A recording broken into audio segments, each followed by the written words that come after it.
Hello students, I am Saloni and welcome back to my channel. और आज हम इस वीडियो में जानने वाले हैं फंक्शंस ऑफ मैनेजमेंट का fourth point, that is directing. So video को स्टार्ट करने से पहले अगर आपने हमारा चैनल सब्सक्राइब नहीं किया है तो आप प्लीज़ हमारे चैनल को सब्सक्राइब कर दीजिएगा। आइए अब वीडियो को स्टार्ट करते हैं। Directing, it refers to instructing, guiding, communicating and inspiring people in the organisation.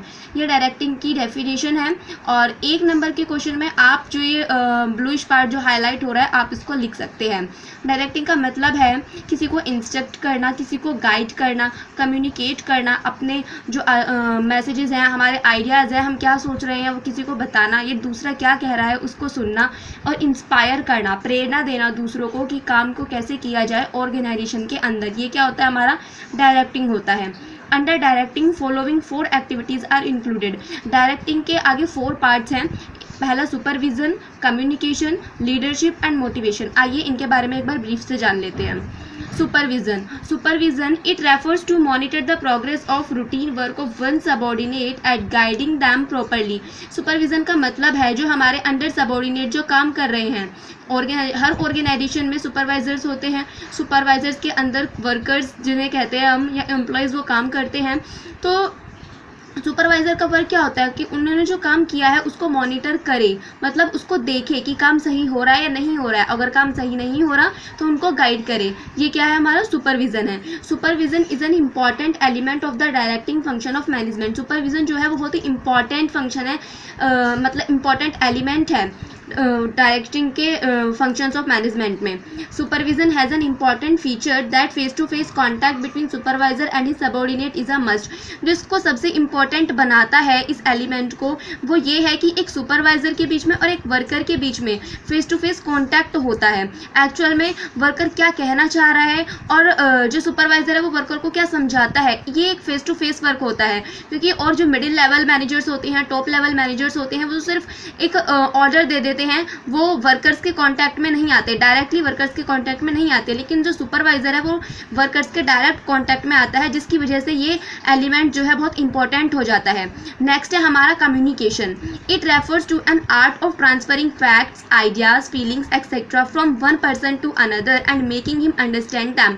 Communication का मतलब है हमारे जो फैक्ट्स हैं, हम जो सोच रहे हैं, जो तथ्य हैं, आइडियाज जो हम क्या सोच रहे हैं, फीलिंग्स जो हम क्या महसूस कर रहे हैं, एक पर्सन से दूसरे पर्सन तक पहुंचाना, एक आदमी से दूसरे पर्सन तक पहुंचाना, चाहे तो वो लिख के पहुंचाए, मैसेज के थ्रू, या टेलीफोन पर, या आमने सामने बात करके। और उसको समझना भी है कि हम क्या कह रहे हैं, सामने वाले को समझ में आना चाहिए, और सामने वाला क्या कह रहा है वो हमें समझ में आना चाहिए। यही हमारा कम्युनिकेशन है। A manager has to continuously tell his subordinate about what to do, how to do and when to do various things. जो एक मैनेजर है, जो उसके सबॉर्डिनेट्स हैं, उसको हर टाइम ये बताना रहता है, कंटिन्यूअसली वो बताते ही रहते हैं, क्योंकि ऑर्गेनाइजेशन में वर्क कंटिन्यूअसली चलता ही रहता है। ऐसा नहीं है कि आज चला फिर आगे चलाने की ज़रूरत ही नहीं है। सो काम क्या करना है, कैसे करना है, कब करना है, और भी बहुत सारी चीज़ें जो हैं वो बताते रहते हैं। तो वो जो बताना है वही हमारा क्या है, कम्युनिकेशन है। Also it is very essential to know their reactions. और जो हम बता रहे हैं अपने सबॉर्डिनेट्स को, हमारे सबॉर्डिनेट उस बात को लेकर क्या रिएक्ट कर रहे हैं, ये भी बहुत ज़रूरी है। To do all this it becomes essential to develop effective communication facilities. तो हमें ये सब करने के लिए जो हमारे ऑर्गेनाइजेशन की कम्युनिकेशन फैसिलिटीज़ हैं, हमें उनको इफेक्टिव बनाना चाहिए। हमारी कम्युनिकेशन जो फैसिलिटीज़ हैं वो सही होनी चाहिए। Communication by developing mutual understanding inculcates a sense of cooperation which builds an environment of coordination in the organisation. अगर हमारा जो कम्युनिकेशन है ऑर्गेनाइजेशन का वो अच्छा होगा, हम अच्छे से दूसरों की बात समझ पाएंगे, अपने सबॉर्डिनेट्स की, या अपने सबॉर्डिनेट्स को अच्छे से बात समझा पाएंगे, तो उनके अंदर एक कॉपरेशन की जो भावना होती है कि हाँ मिलजुल कर हम काम कर रहे हैं, हम सब साथ में काम कर रहे हैं, वो उनके अंदर बढ़ेगी। और वहाँ का जो ऑर्गेनाइजेशन का जो एनवायरनमेंट है वो बहुत अच्छा हो जाएगा, जिसकी वजह से हमारा ऑर्गेनाइजेशन डेवलपमेंट की पर बढ़ेगा। और जो हमारे एम्प्लॉयज़ हैं, वर्कर्स हैं, हमारे जो सबॉर्डिनेट्स हैं, वो सब भी मोटिवेट होंगे और अच्छा काम करेंगे। Leadership, it refers to influencing other in such a manner to do what the leader wants them to do. Leadership का मतलब ये है कि जो हमारे सबॉर्डिनेट्स हैं, या जो भी हमारे अंडर काम कर रहे हैं, हम उनको इस तरीके से समझाएं, इस तरीके से उनको मनाएं काम करने के लिए कि हम जो चाहते हैं वो वही करें। ये क्या है, हमारा लीडरशिप है। Leadership plays an important role in directing. Leadership जो है वो भी बहुत ही ज़्यादा इंपॉर्टेंट है डायरेक्टिंग में।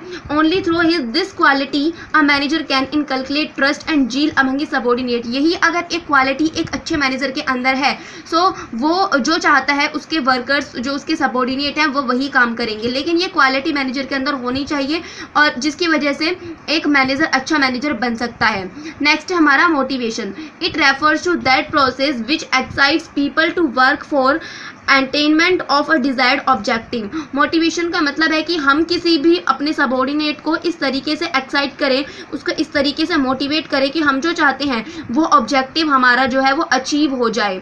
Among the various factors of production it is the only the human factor which is dynamic and provides mobility to other physical resources. हमारे जितने भी फैक्टर्स हैं प्रोडक्शन के, जैसे लैंड है, लेबर है, कैपिटल है, लेकिन ये जो है ये हमारा ह्यूमन फैक्टर है। हम किसको मोटिवेट कर रहे हैं? अपने सबऑर्डिनेट्स को। सबऑर्डिनेट्स तो ह्यूमन बींग्स है ना, ह्यूमन फैक्टर है वो। लैंड को, लेबर को हमें मोटिवेट करने की ज़रूरत नहीं पड़ती, क्योंकि वो तो फीलिंगलेस है। दूसरी बात वो नॉन लिविंग थिंग्स हैं। तो हमारे जो ह्यूमन बींग्स हैं, जो हमारे मैन काम कर रहा है, मैन फोर्स जो वहाँ पे काम कर रही है, तो हम उसी को मोटिवेट करेंगे। If human resource goes static than other resources automatically turn immobile.